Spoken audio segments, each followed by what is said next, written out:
दोस्तों नमस्कार। आपका स्वागत है हमारे चैनल पे। दोस्तों, हमारा वीडियो यदि आप तक पहुंचे, इसे लाइक करिए, सब्सक्राइब करिए, शेयर करिए और वीडियो को पूरा देखिए, तभी वीडियो का रहस्य आपको पता चलेगा। दोस्तों, आज का टॉपिक है भगवान राम के नाम में इस कलयुग में कितनी शक्ति है। उनके नाम जाप करने में आपको कितना शक्ति और आशीर्वाद प्राप्त होगा।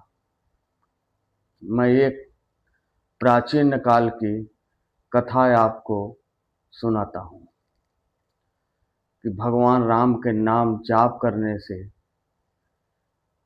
वो भगवत प्राप्त हो गए, उनको भगवत प्राप्ति हुई और त्रिकालदर्शी बन गए। ऐसे ही एक महामानव थे, रत्ना रत्नागर नाम के एक व्यक्ति थे। उनका पेशा था चोरी करने का, डाकू थे, डाका डालते थे। यही निरंतर उनका काम था। ऐसे और अपने जो भी कुछ डाका डाल के चोरी करके लाते थे, अपने परिवार का भरण पोषण करते थे। यही उनका नित्य काम था। एक दिन वो चोरी अर्थात डाका डालने जा रहे थे। रास्ते में देव ऋषि नारद से मुलाकात हो गई। देव ऋषि नारद से बोलते हैं, रत्नागर जी, हे साधु महात्मा, रुकिए, जो कुछ आप लिए हैं उसे हमें दे दीजिए। यदि ऐसा नहीं किया तो आपको हम दंड देंगे। देव ऋषि नारद ने ठहर कर उनके पास गए। बोलिए भाई, क्या चाहिए आपको? बोले तो रत्नागर महाराज बोले, जो कुछ आपके पास है वो सब हमें दे दीजिए। तो बोले कि हमारे पास तो ऐसा कुछ है नहीं, केवल यही आधारी है, अर्थात सारंगी, बीड़ा जिसको बोलते हैं। कहें इसके अतिरिक्त हमारे पास कुछ नहीं है, और इसे आप लेकर क्या करेंगे? तो बोले इसी के दे दो, इसी में हमारा काम हो जाएगा। बोले ठीक है, ले लो भाई। देव ऋषि नारद जी ने अपना बीड़ा रत्नागर जी को दे दिया। रत्नागर जी लेकर चल दिए तो नारद जी बोले, रुको भाई। तो रुक गए। बोलिए बोले हाँ बोलिए, क्या काम, क्या बात है? बोले अच्छा ये बताइए कि आप इस बीड़ा को क्या करेंगे?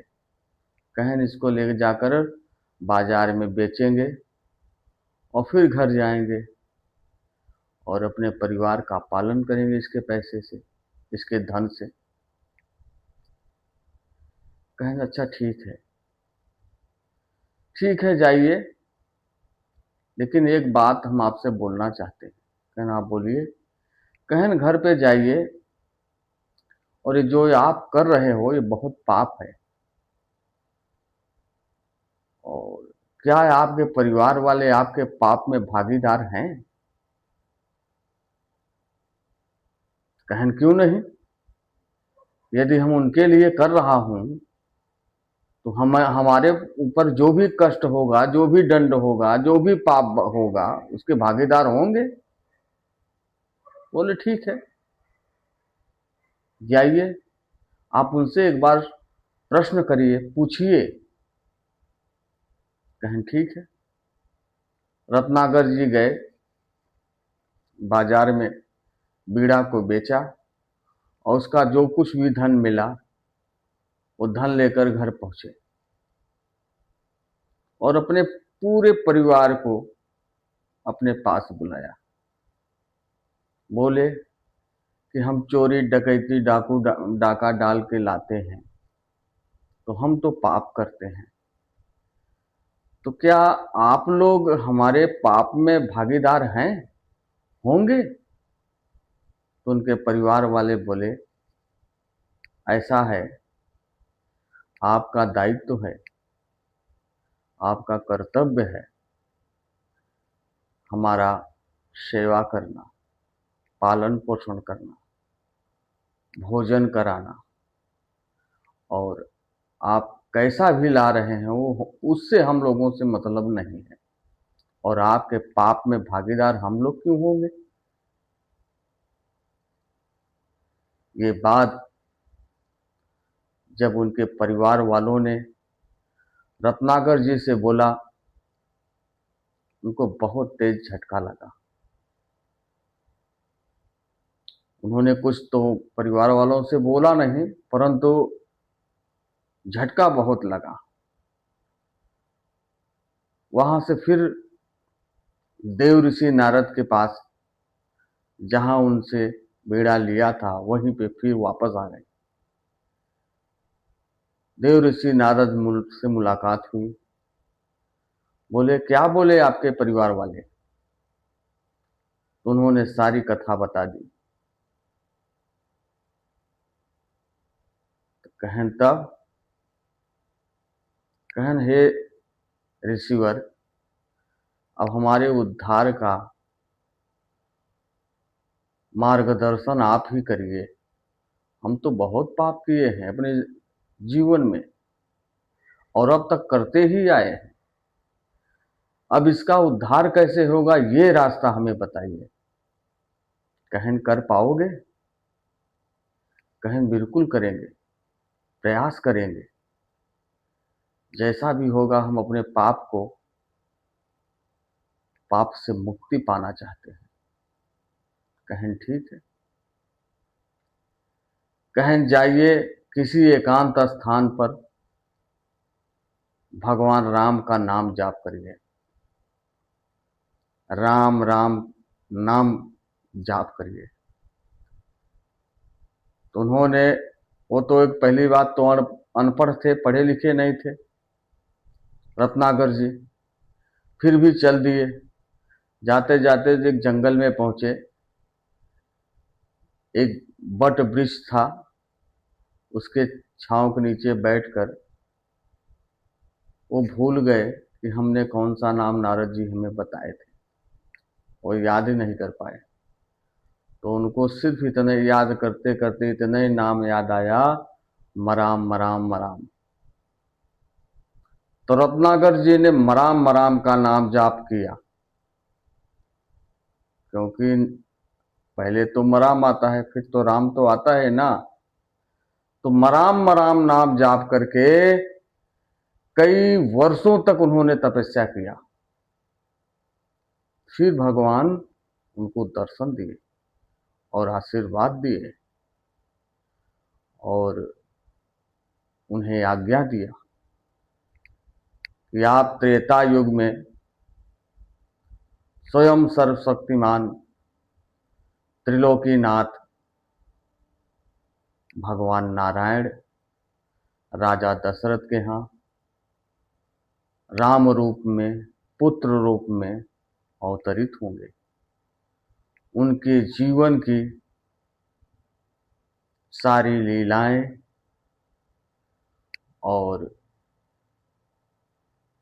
जीवन शैली आपको रामायण रूप में लिखनी है। ये कार्य आपको हम देते हैं।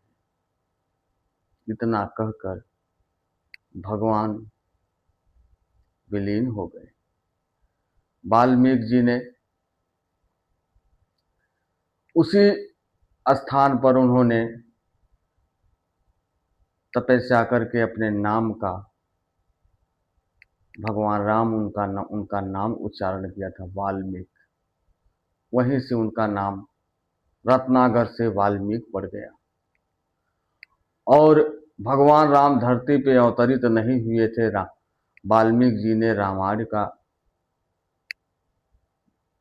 रामायण लिख दिया था गणेश जी के आदेश पे। गणेश जी बताए थे और वाल्मीकि जी लिखे थे वाल्मीकृत रामायण। दोस्तों, ये है भगवान राम और उनके नाम की चमत्कार और शक्ति कि आप टूटा फूटा भी, आड़ा टेढ़ा भी नाम यदि जाप करेंगे ईश्वर का, तो आपको लाभ होगा। इस कलयुग में केवल नाम ही एक आधार है। क्या? कलयुग केवल नाम आधारा, असुमिर सुमिर सब हुई है पारा। इस कलयुग में जो नाम जाप करेगा उसका कल्याण हो जाएगा। दोस्तों, हमारा वीडियो आप तक पहुँचे, हमारा प्रेम आप तक पहुँचे, इसे लाइक करिए, सब्सक्राइब करिए, शेयर करिए। यदि हमारे वीडियो पे आप नए हैं तो सब्सक्राइब करना मत भूलिए, लाइक करना मत भूलिए। जय माता दी।